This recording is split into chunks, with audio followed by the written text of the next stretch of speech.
12,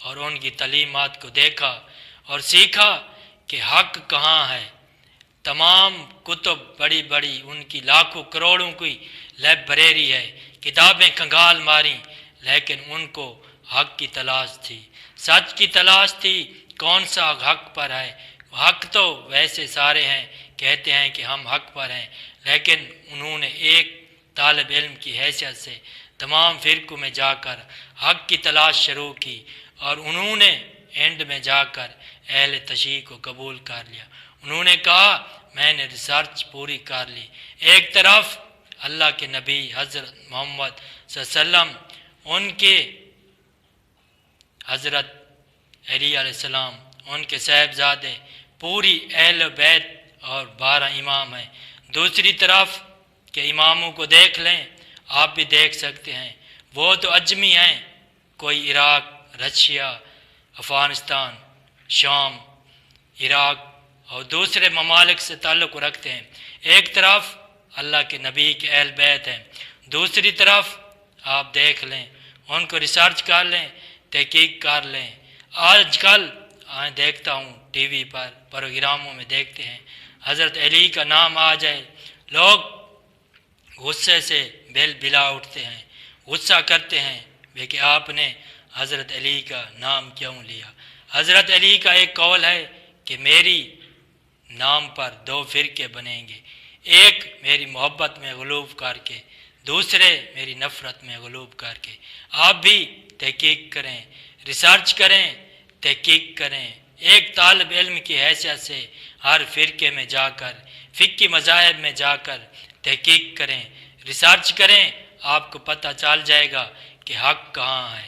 ویسے تو سارے دعوے دار ہیں کہ ہم حق پر ہیں، ہم سچے ہیں، ہم ہی وہ 72 میں سے ایک فرقہ ہیں جو جنت کے لیے بنائے گئے ہیں۔ تو چودھری صاحب ہمارے استاد ہیں، ٹیچر ہیں، پروفیسر ہیں، ان کی کافی ساری کتابیں ہیں، تصانیف ہیں، کافی ساری کتابیں لکھ چکے ہیں۔ ان کی کتابیں بڑی بڑی یونیورسٹی، کالجز، اسکول میں پڑھائی جاتی ہیں۔ حال ہی میں انہوں نے ایک کتاب لکھی، علم جھنڈا کے نام سے۔ میری آپ سے گزارش ہے کہ ان کو پڑھیں، فلیگ، علم، جھنڈا کیا ہے، دوسری کتابوں کو دیکھ لیں، ریسرچ کریں، تحقیق کریں۔ آپ بھی چودھری صاحب کی طرح، ایک مفکر کی طرح، ایک طالب علم کی حیثیت سے حق کو جاننے کی تلاش کریں، پاکستان کے لیے اچھا سوچیں، پاکستان کے لوگوں کے لیے اچھا سوچیں، ایک امت ہو جائیں، ایک مسلم ہو جائیں، ایک پٹی میں آ جائیں۔ امت مسلم کو اتحاد، اتفاق اور یکجہتی کی ضرورت ہے۔ آج کل دیکھ لیں، کفار ہم پر حاوی ہیں، مسلمان بکھرے ہوئے ہیں، فرقوں میں بکھرے ہوئے ہیں۔ ایک متحد، ایک طاقت ہونے کی ضرورت ہے۔ ریسرچ کریں، تحقیق کریں اور اپنے آپ کو خدا کے سامنے پیش ہو کر حق کی گواہی دیں۔ جب آپ قیامت کے دن اللہ کے حضور پیش ہوں گے تو کیا جواب دیں گے؟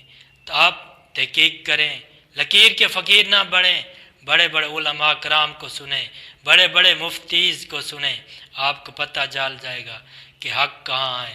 سارے دعوے دار ہیں کہ ہم حق پر ہیں، ایک دوسرے کو بلیم کرتے ہیں، کہتے ہیں کہ آپ کافر ہیں، آپ فلاں کو نہیں مانتے، آپ فلاں کو نہیں مانتے۔ بھائی آپ مفکر بن جائیں، تحقیق کرنے والے بن جائیں، ایک طالب علم کی حیثیت سے دنیا میں ریسرچ کریں، تحقیق کریں۔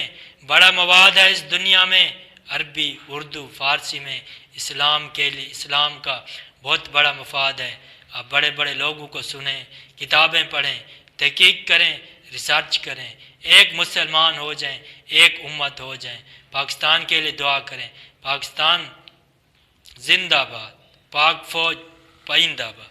شکریہ، خدا حافظ، دعاؤں میں یاد رکھنا۔